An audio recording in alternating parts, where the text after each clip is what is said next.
परिनालिका तथा toroid, solenoid and toroid. परिनालिका तथा toroid ऐसी दो युक्तियां हैं जो चुंबकीय क्षेत्र उत्पन्न करती है। अब देख सकते हैं नेक्स्ट टॉपिक जो कि बहुत बहुत बहुत मजेदार टॉपिक है, जो कि क्या है, चल कुंडली, यानी कि चल कुंडली। गैल्वेनोमीटर आपका कुंडली है कि नहीं, वो इसमें पता लगाएगा कि चल कुंडली आपका कुंडली में क्या।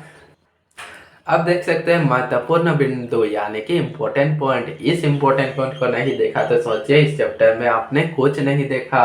देख सकते हैं पहला पॉइंट क्या है, बायो सेवार्ट के नियमानुसार किसी धारावाही अल्पांश डेल्टा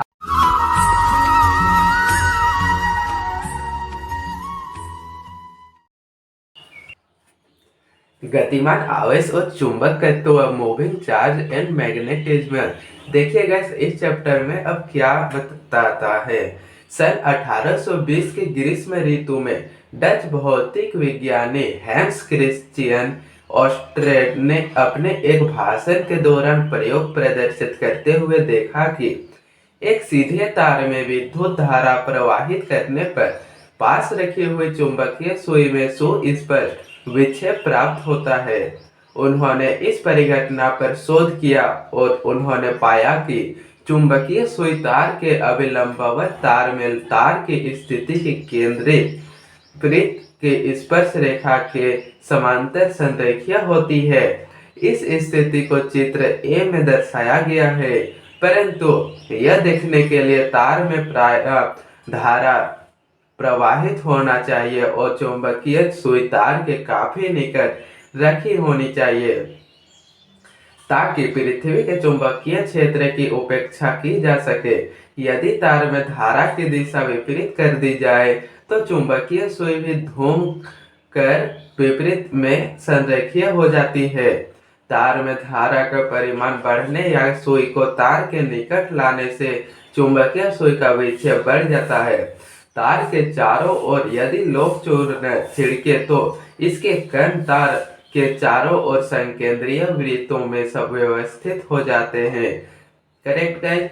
अब देखिए इस परिघटना से ऑस्टेड ने निष्कर्ष निकाला कि गतिमान आवेश अपने चारों ओर एक चुंबकीय क्षेत्र उत्पन्न करता है गाइस। अब देखिए यहाँ पे कैसे कैसे उत्पन्न करता है। देख सकते हैं यहाँ पे एक डॉट है जिसके चारों ओर क्या घूम रहा है, गतिमान आवेश घूम रहा है। देख सकते हैं यहाँ पे एक अलग प्रकार का डॉट है जिसके चारों ओर भी आवेश घूम रहा है। देख सकते हैं यहाँ पे एक क्या है, एक अलग प्रकार का आवेश है जिसके चारों ओर क्या घूम रहा है, चुंबकीय क्षेत्र उत्पन्न कर रहा है। ये आवेश नहीं है, चुंबकीय क्षेत्र उत्पन्न कर रहा है गाइस। करेक्ट। देख सकते हैं अब अगला पॉइंट जो कि है ऑस्टेड का प्रयोग, यानी कि चुंबकीय क्षेत्र की उत्पत्ति का कारण विद्युत धारा अर्थात गतिमान आवेश। ऑस्टेड एक्सपेरिमेंट जो कि है the case of magnetic field, electric current और मूविंग चार्ज। ऑस्टेड का प्रयोग सन 1820 में डेनमार्क के वैज्ञानिक ऑस्टेड ने प्रयोग द्वारा सिद्ध किया कि जिस प्रकार चुंबक के चारों ओर एक चुंबकीय क्षेत्र स्थापित हो जाते हैं, ठीक उसी प्रकार एक धारावाही चालक के चारों ओर भी एक चुंबकीय क्षेत्र स्थापित हो जाते हैं गाइस। विद्युत धारा के इस प्रभाव को विद्युत धारा का चुंबकीय प्रभाव कहते हैं दोस्तों। देख सकते हैं यहाँ किस तरह से परिपथ बनाया गया है। यहाँ पर भी एक ए लिया गया है, एक बी लिया गया है तार, जिसके यहाँ पे एक बैटरी लगाया गया है एंड यहाँ पे एक स्विच लगाया गया है। एंड ये दिशा निर्देश है, किस दिशा की ओर जाएगा बोलता है, ये साउथ एंड नॉर्थ दिशा की ओर जाएगा। एंड यहाँ ठीक उसी प्रकार ए बी एक तार लिया गया है जिसके इस साइड की ओर क्या है, इस साइड की ओर स्विच है एंड इस साइड की ओर बैटरी है। तो ये किस दिशा की ओर जाएगा, इस दिशा की ओर, साउथ नॉर्थ। करेक्ट है। ठीक उसी प्रकार यहाँ भी ए दिशा ए एंड बी तार लिया गया है जिसके यहाँ पे एक स्विच है एंड यहाँ पे एक बैटरी है। तो किस दिशा की ओर जाएगा, साउथ एंड नॉर्थ दिशा की ओर। अब देखिएगा चुंबकीय बल जो कि है मैग्नेटिक फोर्स, चुंबकीय प्रभाव क्षेत्र के कारण लगने वाला बल चुंबकीय बल कहलाता है। स्रोत और क्षेत्र जो कि है सोर्स एंड फील्ड। आवेश Q जो कि विद्युत क्षेत्र का स्रोत है, एक विद्युत क्षेत्र E वेक्टर उत्पन्न करता है। E vector equal to q r vector बट्टे 4πε0 r स्क्वायर जो कि इक्वेशन 1 माना गया है। अब यहाँ कौन सा उत्पटांग क्या दिया हुआ है आपको तो बिल्कुल समझ में नहीं आ रहा होगा। देखिए दोस्तों, यहाँ पे आर वेक्टर, चूंकि आर वेक्टर दोनों का मतलब एक ही होता है कि अनुदिश एकांक सदिश है, तथा विद्युत क्षेत्र ई वेक्टर जो कि ये वाला ई वेक्टर ये क्या है, यह एक सदिश क्षेत्र है गाइस। अब कोई आवेश Q इस क्षेत्र से अन्योन्य क्रिया करके एक बल F वेक्टर का अनुभव करता है दोस्तों। अब F वेक्टर इक्वल टू क्या हो जाएगा, Q E vector equal to q r vector बट्टे 4πε0 r स्क्वायर दोस्तों। ये इसको इक्वेशन 2 माना गया। जिस प्रकार स्थिर आवेश विद्युत क्षेत्र उत्पन्न करते हैं, विद्युत धाराएं अथवा गतिमान आवेश विद्युत क्षेत्र के साथ साथ चुंबकीय क्षेत्र उत्पन्न करते हैं दोस्तों, जिसे बी वेक्टर आर वेक्टर द्वारा निर्दिष्ट किया जाता है, तथा यह भी एक सदिश क्षेत्र है। इसके विद्युत क्षेत्र के समरूप बहुत से मूल गुण है। इसे दिक् स्थान के हर बिंदु पर परिभाषित किया जाता है और साथ ही समय पर निर्भर कर सकता है दोस्तों। प्रयोगों द्वारा यह भी पाया गया है कि यह अध्यारोपण के सिद्धांत का पालन करता है। अध्यारोपण का सिद्धांत इस प्रकार है गाइस, बहुत से स्रोतों का चुंबकीय क्षेत्र प्रत्येक व्यक्तिगत स्रोत के चुंबकीय क्षेत्रों का सदिश योग होता है। अब देखिए नेक्स्ट टॉपिक जो कि है चुंबकीय क्षेत्र और लॉरेंज बल, magnetic field and Lorentz force. देख सकते हैं गाइज, अब इसका क्या रोल है इस चैप्टर पे। माना विद्युत क्षेत्र E वेक्टर R वेक्टर तथा चुंबकीय क्षेत्र B वेक्टर R वेक्टर दोनों की उपस्थिति में कोई बिंदु आवेश Q वेग v से गतिमान तथा किसी दिए गए समय t पर R वेक्टर पर स्थित विद्यमान है। किसी आवेश Q पर इन दोनों क्षेत्रों द्वारा आरोपित बल को इस प्रकार व्यक्त किया जा सकता है, F vector equal to Q E vector equal to R vector plus V vector into B vector R vector equal to F vector विद्युत प्लस F वेक्टर चुंबकीय गाइस। इस बल को सर्वप्रथम H.A. लॉरेंज ने एम्पियर तथा अन्य वैज्ञानिकों द्वारा विस्तृत पैमाने पर किए गए प्रयोगों के आधार पर व्यक्त किया गया था दोस्तों। इस बल को अब लॉरेंज बल कहते हैं। विद्युत क्षेत्र के कारण लगने वाले बल के विषय में तो आप विस्तार से अध्ययन कर ही चुके हैं। यदि हम चुंबकीय क्षेत्र के साथ अन्योन्य क्रिया पर ध्यान दें तो हमें निम्नलिखित विशेषताएं मिलती है। कौन सी विशेषताएं मिलती है दोस्तों? पहला विशेषता, यह Q भी वेक्टर तथा B वेक्टर कण के आवेश वेग तथा चुंबकीय क्षेत्र पर निर्भर करता है। ऋणावेश पर लगने वाला बल धनावेश पर लगने वाले बल के विपरीत होता है। अब सेकेंड नंबर क्या बोलता है? चुंबकीय बल Q भी वेक्टर इंटू B वेक्टर वेग तथा चुंबकीय क्षेत्र का एक सदिश गुणनफल है दोस्तों। सदिश गुणनफल चुंबकीय क्षेत्र के कारण बल को समाप्त शून्य कर देता है।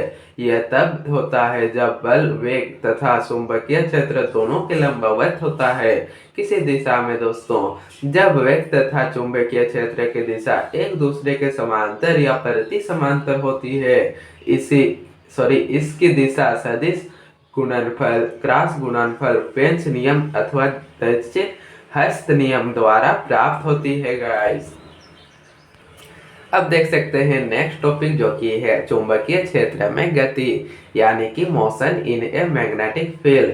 यदि किसी बल का कण की गति की दिशा में अथवा उसके विपरीत कोई अवयव है तो वह बल उस कण पर कार्य करता है। चुंबकीय क्षेत्र में आवेश की गति का प्रकीर्णन में चुंबकीय बल कण के वेग की दिशा के लंबवत होता है, अतः कोई कार्य नहीं होता तथा वेग के परिमाण में भी कोई परिवर्तन नहीं होता। यद्यपि संवेग की दिशा में परिवर्तन हो सकता है दोस्तों। अब देख सकते हैं नॉलेज बूस्टर, जो कि इस चैप्टर का बहुत इम्पोर्टेंट टॉपिक दिया हुआ रहता है दोस्तों। जिसमें पहला नॉलेज बूस्टर का टॉपिक क्या है? जब एक समान चुंबकीय क्षेत्र में आवेशित कण की गति चुंबकीय क्षेत्र के समांतर दिशा में है तो आवेशित कण का पथ सरल रेखीय होता है दोस्तों। दूसरा नॉलेज बूस्टर, जब आवेशित कण की गति चुंबकीय क्षेत्र के लंबवत दिशा में हो तो चुंबकीय बल का परिमाण नियत रहता है। यह केवल गति की दिशा को प्रभावित करता है।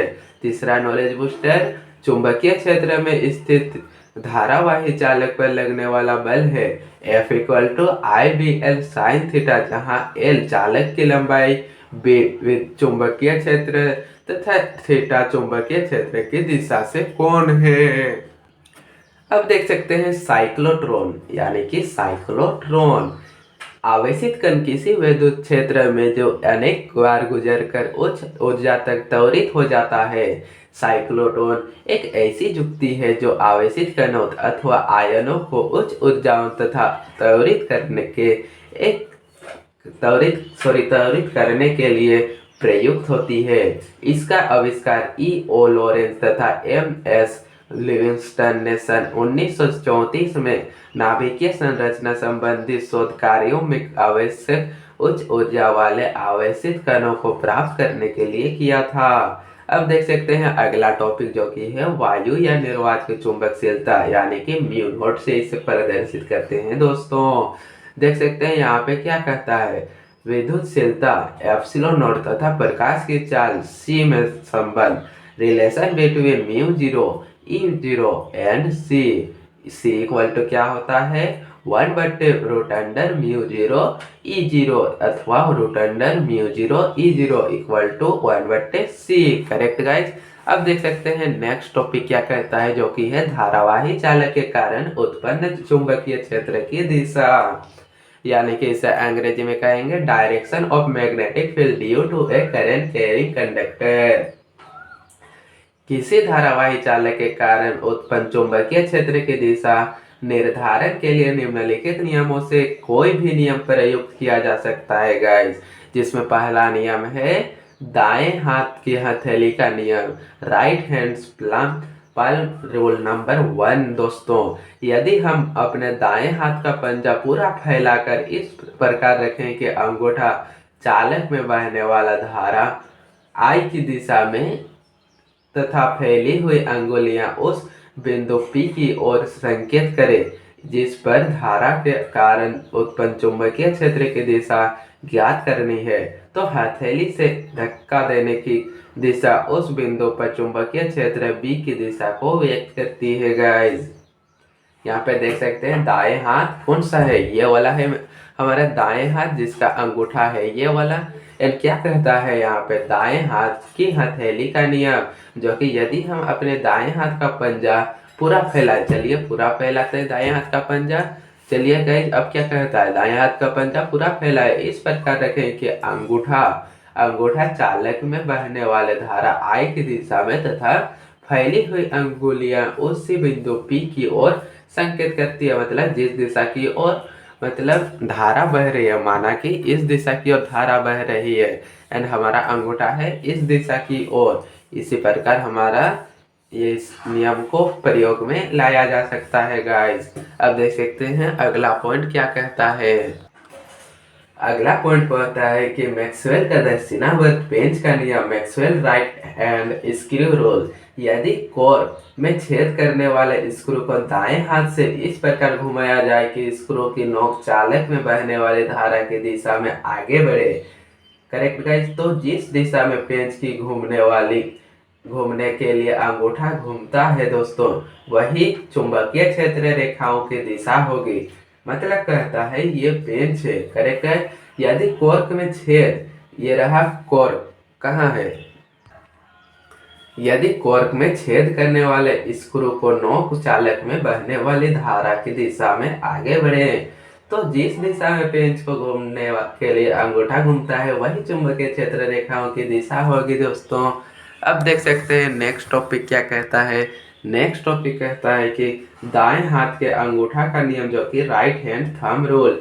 इस नियम के अनुसार यदि दाएं हाथ से धारावाही चालक को इस प्रकार पकड़ने की कल्पना की जाए कि अंगूठा चालक में विद्युत धारा की दिशा में संकेत करे तथा अंगुलियां चालक के चारों ओर लिपटी हो, तो अंगुलियों से लिपटाओ घुमाव की दिशा चुंबकीय क्षेत्र रेखाओं की दिशा होगी। अंगुलियों में किसी बिंदु पर खींची गई स्पर्श रेखा की दिशा उस बिंदु पर उत्पन्न चुंबकीय क्षेत्र की दिशा को व्यक्त करेगी। दोस्तों देख सकते हैं किस प्रकार यहाँ पे चित्र में दर्शाया गया है। अब नीचे लिखा गया है कि उपरोक्त नियम के आधार पर चित्र में बिंदु P पर चुंबकीय क्षेत्र डेल्टा बी की दिशा खंड डेल्टा एल द्वारा निर्धारित तल तथा खंड डेल्टा एल को P से मिलाने वाली रेखा दोनों के लंबवत अंदर की ओर होगी, अर्थात चुंबकीय क्षेत्र रेखा कागज के अंदर प्रवेश कर रही है। बिंदु P पर लगाया गया कोर्स, ये जो चिन्ह है वह कागज के अंदर प्रवेश करते हुए तीर का प्रतीक है। बिंदु P पर चुंबकीय क्षेत्र कागज के तल के लंबवत ऊपर की ओर है दोस्तों, अर्थात चुंबकीय क्षेत्र रेखा कागज में से होकर निकल रही है। बिंदु P पर लगाया गया डॉट, ये डॉट बाहर निकलते हुए तीर का प्रतीक है गाइस। अब देख सकते हैं अगला टॉपिक जो कि है एम्पियर का परिपथीय नियम, एम्पियर सर्कुलर लॉ। वैद्युत चुंबकीय में एम्पियर का परिपथीय नियम स्थिर वैद्युतिकीय में गाउस के नियम के समतुल्य है। एम्पियर का परिपथीय नियम धारावाही चालकों के कारण चुंबकीय क्षेत्र के ज्ञात करने के लिए उपयुक्त होता है गाइस। इस नियम के अनुसार किसी बंद वक्र के परितः चुंबकीय क्षेत्र की तीव्रता का रेखा समाकलन लाइन इंटीग्रल उस बंद वक्र द्वारा घिरे क्षेत्रफल में से गुजरने वाली कुल वैद्युत धारा का म्यू नॉट गुना होता है, जहां म्यू नॉट निर्वात की निरपेक्षीय चुंबकशीलता है, अर्थात a double dot c b vector dot d l vector equal to mu 0 I, जिसमें आई पथ द्वारा घिरी नेट धारा है तथा सी बंद पथ की सीमा है गाइस। अब देख सकते हैं नॉलेज बूस्टर क्या कहता है।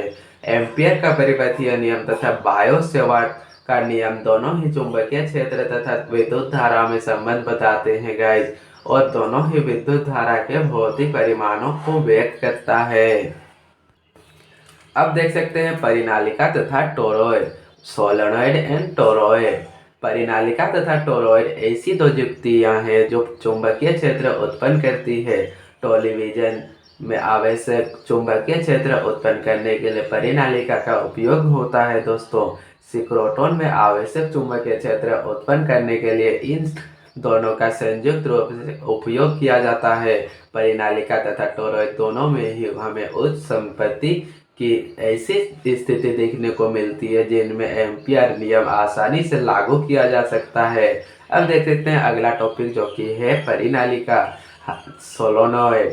परिनालिका एक कुंडलिनी हेलिक्स के रूप में लपटा गया एक बहुत लंबा धारावाही तार है।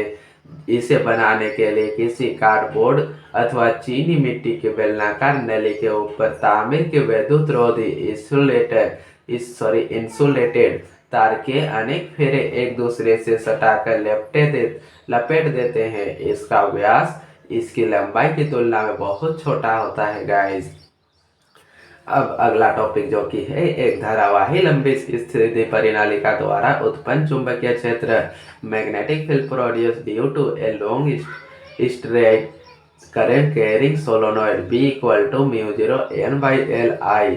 अतः स्पष्ट है कि चुंबकीय क्षेत्र परिनालिका की लंबाई तथा व्यास पर निर्भर नहीं करता। यह सूत्र अनंत लंबाई के परिनालिका में उन बिंदुओं के लिए ही सत्य है जो परिनालिका के अंदर सिरों से बहुत दूरी पर है। अब देख सकते हैं धारावाही परिनालिका के अक्ष पर चुंबकीय क्षेत्र की तीव्रता जो कि है B equal to mu 0 n I बट्टे 2 न्यूटन प्रति एम्पियर मीटर। इस प्रकार लंबे परिनालिका के सिरों पर चुंबकीय क्षेत्र इसके अंदर के क्षेत्र की तुलना में कम, लगभग आधा ही होता है दोस्तों। लंबी परिनालिका में सिरों के समीप के स्थानों को छोड़कर चुंबकीय क्षेत्र सर्वत्र एक समान यूनिफॉर्म होता है तथा यह परिनालिका के अनुप्रस्थ सर्वत्र एक समान यूनिफॉर्म होता है तथा यह परिनालिका के अनुप्रस्थ परिच्छेद तथा लंबाई पर निर्भर नहीं करता। उपयुक्त विवेचना से स्पष्ट है कि धारावाही परिनालिका के चुंबकीय क्षेत्र की तीव्रता निम्नलिखित बातों पर भी निर्भर करता है। पहला क्या है, कुंडली में फेरों की संख्या, जो कि है कुंडली में फेरों की संख्या जितनी अधिक होगी चुंबकीय भी उतनी ही अधिक होगी। अब देख सकते हैं अगला टॉपिक जो कि है अगला नंबर, धारा के परिमाण पर, जो कि परिनालिका में प्रवाहित धारा का परिमाण जितना अधिक होगा चुंबकीय भी उतनी ही अधिक होगी बोलता है। अब देख सकते हैं नेक्स्ट टॉपिक जो कि है क्या है, टोरॉइड यानी कि टोरॉइड। टोरॉइड परिनालिका एक ऐसी परिनालिका होती है जिसे मोड़कर वृत्ताकार रूप दे दिया जाता है, जिससे उसके दोनों सिर आपस में मिल जाते हैं। इसके ऊपर विद्युत रोधी तांबे के तार के काफी बड़ी संख्या में फेरे आपस लिपटे होते हैं। यह एक सिरे विभिन्न परिनालिका होती है दोस्तों। अब देख सकते हैं अगला टॉपिक जो कि है टोरॉइड परिनालिका के कारण चुंबकीय क्षेत्र यानी कि magnetic field produce due to a toroid.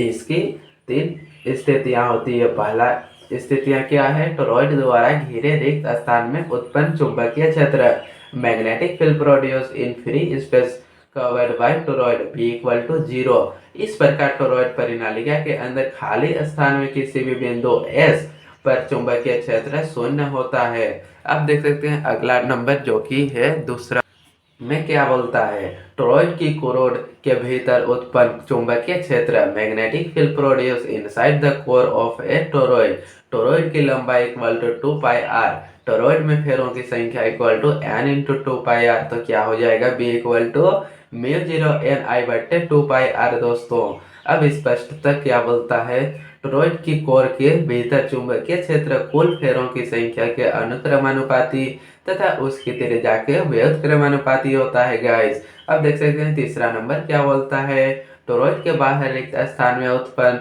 चुंबकीय क्षेत्र यानी कि magnetic field produce in free space outside the toroid BQ = 0। अतः टोरॉइड की कोर के बाहर के सभी बिंदुओं पर चुंबकीय क्षेत्र शून्य होता है। Correct guys. अब देखते हैं अगला टॉपिक जो कि है चुंबकीय क्षेत्र के कारण धारावाही चालक पर बल, force on a current carrying conductor due to a magnetic field. दोस्तों चुंबकीय क्षेत्र में रखे जाने पर धारावाही चालक पर एक बल कार्य करना लगता है। जब किसी धारावाही चालक को चुंबकीय क्षेत्र में रखा जाता है तो इस चालक पर एक बल कार्य करने लगता है जिसकी दिशा चुंबकीय क्षेत्र तथा धारा दोनों की दिशाओं के लंबवत होती है। इस तथ्य को हम एक साधारण प्रयोग द्वारा देख सकते हैं। क्या है साधारण प्रयोग, एक शक्तिशाली नाल, करेक्ट गाइस, एक शक्तिशाली नाल चुंबक के ध्रुव N व S, नॉर्थ व साउथ के बीच एक ढीला ढाला तार इस प्रकार बांध देते हैं कि तार की लंबाई ध्रुवों के बीच चुंबकीय क्षेत्र की दिशा के लंबवत चुंबकीय क्षेत्र के ही तल में हो, मतलब इस चुंबकीय क्षेत्र के तल में हो बोलता है। ये रहा नॉर्थ एंड ये रहा साउथ, एक ढीला ढाला तार बोलता है, इसलिए ये थोड़ा ढीला ढाला टाइप का ही लग रहा है दोस्तों।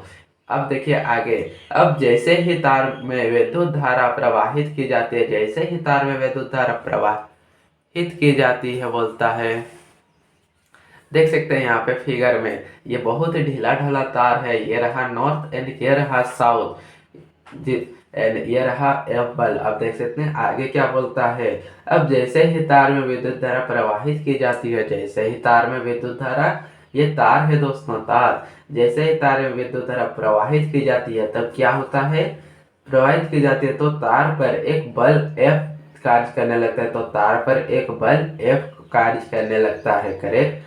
और तार ऊपर उठकर बाहर की ओर तन जाता है, तार ऊपर उठकर बाहर की ओर तन जाता है, जैसे हम लोग छाती को आगे की ओर कर देते हैं जब ज्यादा पैसा हो जाता है, ठीक उसी प्रकार इसमें ज्यादा पैसा यानी कि ज्यादा जब विद्युत धारा प्रवाहित होता है तब ये ऊपर की ओर अपना तार को कर लेता है। वही ये कहना चाहता है गाइस, ऊपर बाहर की ओर अपना तन जाता है। तार में धारा की दिशा को विपरीत करने पर अथवा चुंबकीय को पलटकर चुंबकीय क्षेत्र की दिशा को उल्टा करने पर तार नीचे की ओर को तन जाता है गाइस। स्पष्ट के है कि अब तार पर लगने वाला बल नीचे की ओर लगने लगता है। अब देख सकते हैं अगला जो कि है क्या है, चुंबकीय क्षेत्र में धारावाही चालक पर लगने वाले बल की दिशा निर्धारण संबंधी नियम। चुंबकीय क्षेत्र में रखे धारावाही चालक पर लगने वाले बल की दिशा निम्नलिखित दो नियमों में से किसी भी नियम द्वारा निर्धारित की जा सकती है। पहला नियम क्या है, दाएं हाथ की हथेली का नियम। नंबर 2, यदि हम अपने दाएं हाथ का पंजा पूरा फैलाकर इस प्रकार रखें कि अंगूठा विद्युत धारा के आई की दिशा में तथा फैली हुई अंगुलियां बाह्य चुंबकीय क्षेत्र बी की दिशा में हो, तो चालक पर लगने वाला बल F हथेली के लंबवत हथेली से धक्का देने की दिशा में होगा। दोस्तों जिस प्रकार यहाँ पे चित्र में दर्शाया गया है दोस्तों। अब देख सकते हैं दूसरा जो कि है फ्लेमिंग का बाएं हाथ का नियम।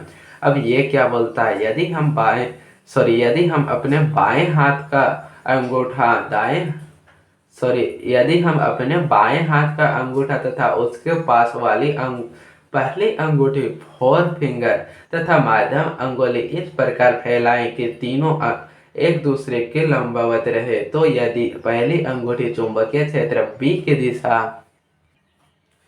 को तथा मध्य अंगुली विद्युत धारा I की दिशा को प्रदर्शित करती है, तो अंगूठा चालक पर लगने वाले बल F की दिशा को बताएगा दोस्तों, जिस प्रकार यह फिगर में दर्शाया गया है।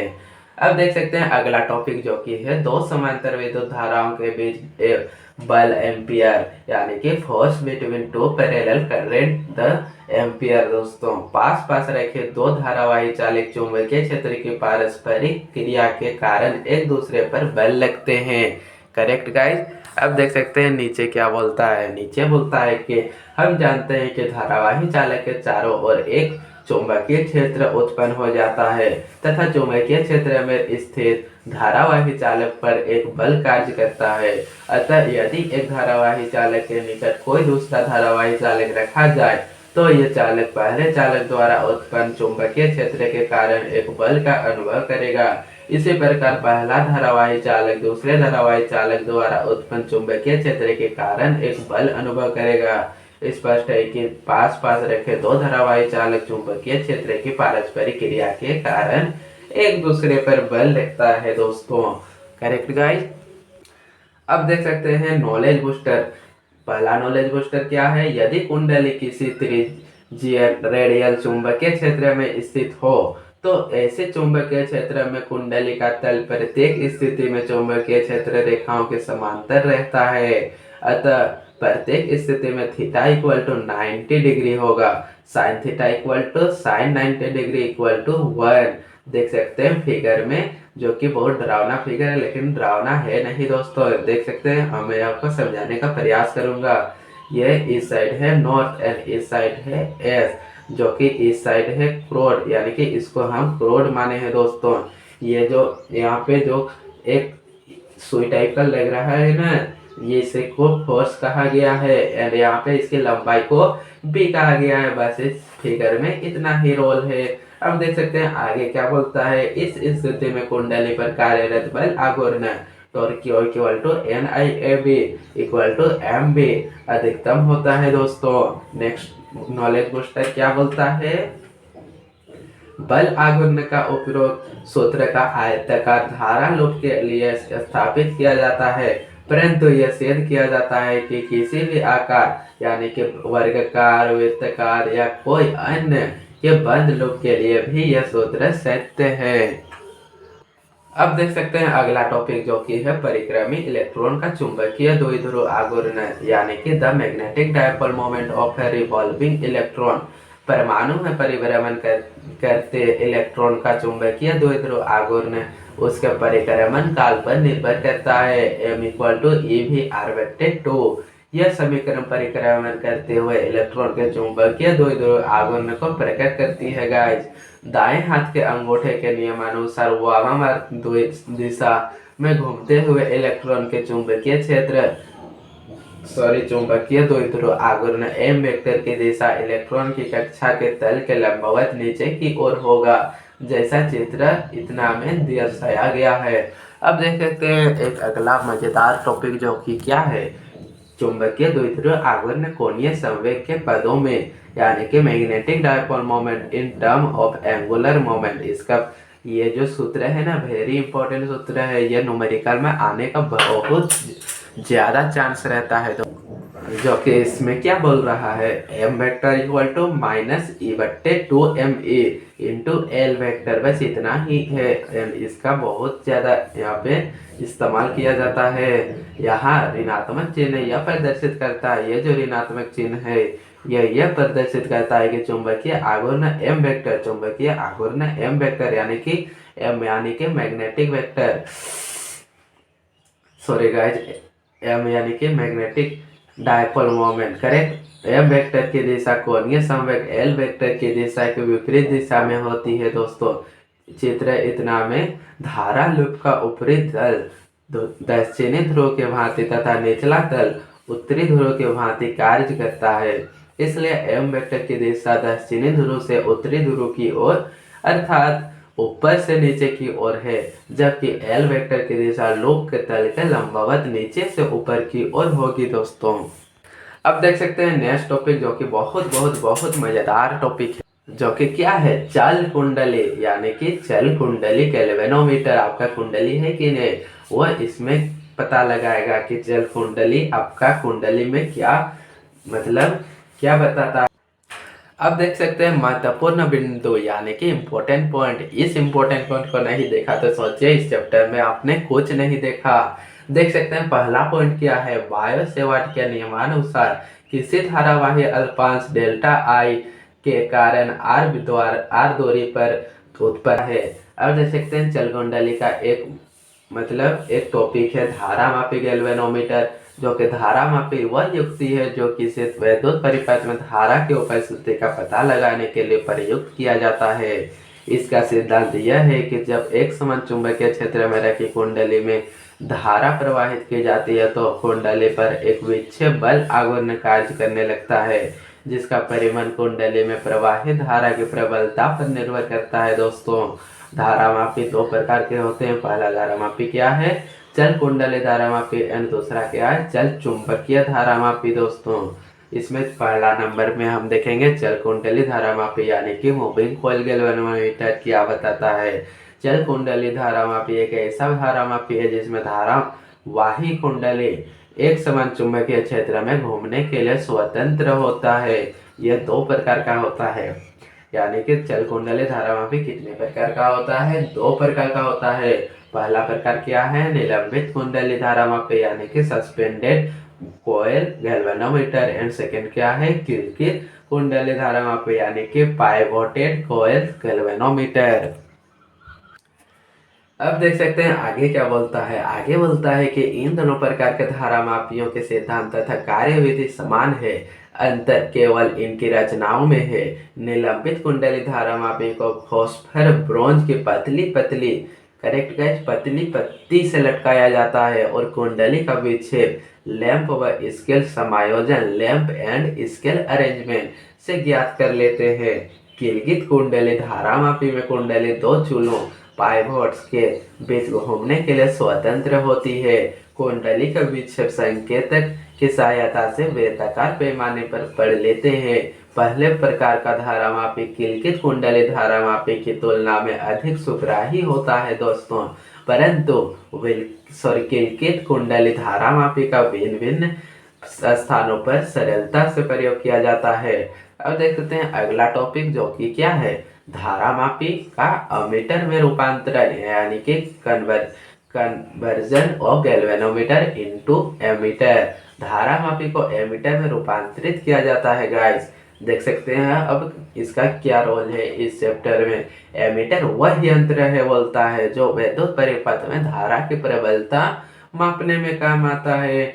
मिलिओमीटर की कोटि की धारा मापने वाले यंत्र को मिलिओमीटर कहते हैं। अमीटर मूलतः धारामापी ही होता है जिसे परिपथ के श्रेणी क्रम में जोड़ देते हैं ताकि मापी जाने वाली संपूर्ण धारा इसमें से होकर जाए। तब अमीटर में उत्पन्न विक्षेप अमीटर से होकर जाने वाली धारा के माप देता है। आई समानुपाती थीटा, जो कि आई समानुपाती फाई, जो कि परंतु एमीटर की अपनी कुंडली का भी कुछ प्रतिरोध होता है। बोलता है क्या प्रतिरोध होता है। अतः इस परिपथ के श्रेणी क्रम में जोड़ने पर परिपथ का परिरोध बढ़ जाता है, जिससे परिपथ में धारा घट जाएगी। अतः एमीटर द्वारा पढ़ा गया धारा का मान उस धारा के मान से कम होगा जिसे मापना था। अतः एमीटर का प्रतिरोध कम से कम रखने का प्रयास करते हैं ताकि यह बिना किसी उल्लेखनीय विशेष त्रुटि के धारा को पढ़ सके। इसलिए धारा मापी, करेक्ट गाइस, क्या बोलता है आगे, इसलिए धारा मापी को एमीटर में बदलने के लिए धारा मापी की कुंडली में समांतर क्रम में कम प्रतिरोध जोड़ देते हैं गाइस। करेक्ट। अब देखिए अगला टॉपिक क्या बोलता है, जो कि क्या है, धारा मापी का वोल्टमीटर में रूपांतरण, conservation of galvanometer into voltmeter. Voltmeter में आने वाला विक्षेप कुंडली में बहने वाली धारा के अनुक्रमानुपाती होता है।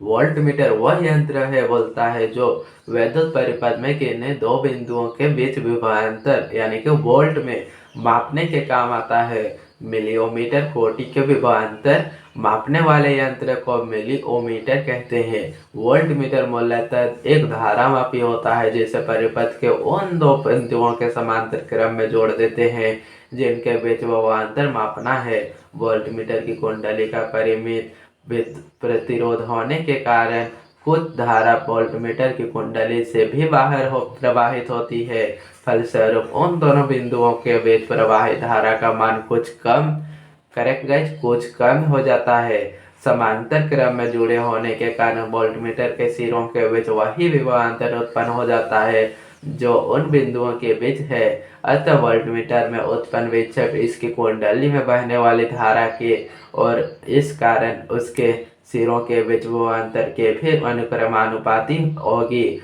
फाई समानुपाती, आई समानुपाती भी, करेक्ट गाइस। इस प्रकार वोल्टमीटर में आने वाला विक्षेप मापे जाने वाले विभवांतर की माप देता है गाइस। अब देख सकते हैं आगे क्या बोलता है। आगे बोलता है कि वोल्टमीटर का प्रतिरोध उच्च से उच्च रखा जाता है ताकि बिना किसी उल्लेखनीय त्रुटि के विभवांतर पढ़ सके। इसलिए धारा मापी को वोल्टमीटर में बदलने के लिए इसके श्रेणी क्रम में उच्च प्रतिरोध जोड़ देते हैं। चुंबकीय क्षेत्र delta B equal to mu 0/4 pi I delta L sine theta बटे आर स्क्वायर। सेकेंड महत्वपूर्ण पॉइंट क्या है, निर्वात की विद्युतशीलता E0 तथा चुंबकीयशीलता μ0 में संबंध μ0 इक्वल टू 1/c², जहाँ c क्या है, निर्वात में प्रकाश की चाल है। एंड सेकेंड महत्वपूर्ण बिंदु क्या है, परिमित लंबाई के त्रिज्यरेखीय धारावाही चालक के कारण उत्पन्न चुंबकीय क्षेत्र, जो कि क्या बोलता है, B equal to μ0/4 pi into I बटे a sine phi 1 plus sine phi 2, जहाँ I, ये जो I दिख रहा है, ये I क्या है, I है चालक में प्रवाहित धारा एंड ए क्या है, ए है उसमें लंबवत दूरी तथा फाई 1 क्या है, वह फाई 2 क्या है, उसके सिरों द्वारा चालक को परिच्छेद बिंदु से मिलाने वाले रेखा पर अंतरित कोण। अब देखिए एक मजेदार नंबर जो है, अनंत लंबाई के ऋजुरेखीय धारावाही चालक के कारण उत्पन्न चुंबकीय क्षेत्र B equal to μ0/2 pi into I बटे ए, करेक्ट गाइज। अब देखिए नेक्स्ट नंबर जो है, वृत्ताकार धारावाही कुंडली के केंद्र पर उत्पन्न चुंबकीय क्षेत्र B इक्वल टू μ0/2r μ0 जहाँ n कुंडली में फेरों की कुल संख्या, r कुंडली की त्रिज्या व I उसमें प्रवाहित धारा है, करेक्ट गाइज। अब नेक्स्ट नंबर क्या बोलता है, नेक्स्ट नंबर बोलता है कि वृत्ताकार धारावाही कुंडली के अक्ष पर केंद्र से x दूरी पर उत्पन्न चुंबकीय क्षेत्र B equal to μ0 NIr²/2r² plus x²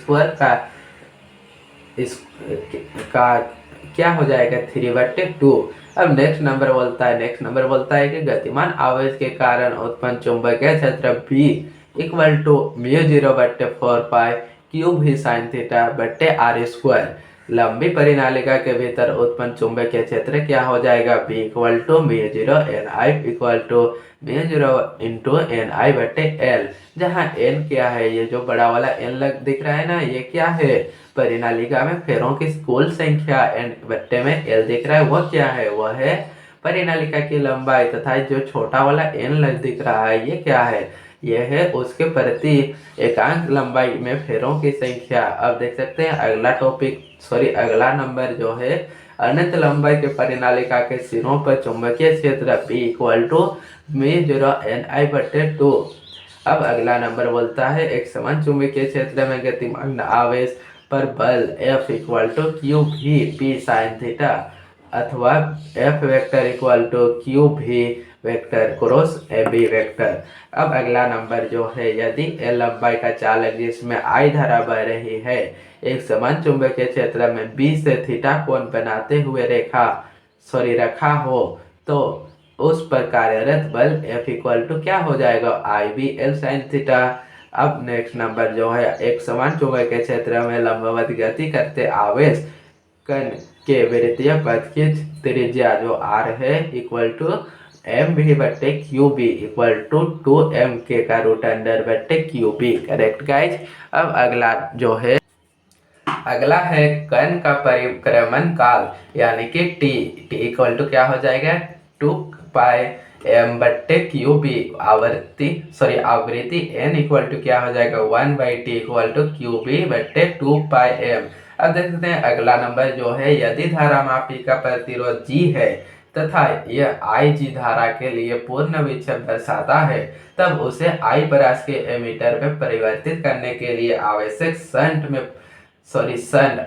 shunt क्या हो जाएगा, आवश्यक shunt equal to S equal to IG बटे I माइनस IG एंड इसका बड़ा G। Correct guys. अब देखिए अगला नंबर जो क्या बोलता है, अगला नंबर यहाँ पे, यदि धारा मापी का प्रतिरोध G है तथा यह IG धारा के लिए पूर्ण विक्षेप देता है, तब उसे भी वोल्ट परास के वोल्टमीटर में परिवर्तित करने के लिए क्या करना होगा, परिवर्तित करने के लिए आवश्यक प्रतिरोध R इक्वल टू V बट्टे IG माइनस G करना पड़ेगा दोस्तों। अब देख सकते हैं अगला नंबर जो है, बाह्य चुंबकीय क्षेत्र में स्थित धारा लोक चुंबकीय द्विध्रुव पर कार्यरत बल युग्म का आघूर्ण T equal to N I A B sine theta equal to क्या हो जाएगा, एम बी साइन थीटा। अब देख सकते हैं अगला नंबर जो है, चुंबकीय क्षेत्र के कारण अक्षीय स्थिति में उत्पन्न चुंबकीय क्षेत्र B equal to mu zero बटे 4 पाई इंटू 2m बटे आर क्यू। अब देख सकते हैं अगला इस चैप्टर का लास्ट नंबर जो है, चुंबकीय द्विध्रुव के कारण निरक्षीय स्थिति में उत्पन्न चुंबकीय क्षेत्र B equal to mu zero बटे 4 पाई इंटू m बटे आर स्क्वायर। यदि यह चैप्टर आपको मजा लगा एंड इस वीडियो में आपको बहुत कुछ सीखने को मिला, तो प्लीज प्लीज प्लीज इस चैनल को सब्सक्राइब कीजिए एंड इस वीडियो को लाइक कीजिए एंड इस वीडियो को जितना हो सके अपने दोस्तों में शेयर कर दीजिए, ताकि और भी दोस्त को इस वीडियो से सहायता मिल सके। Thank you guys. इस वीडियो में ये बस इतना ही। अब देख सकते आगे की ओर प्रस्थान करें।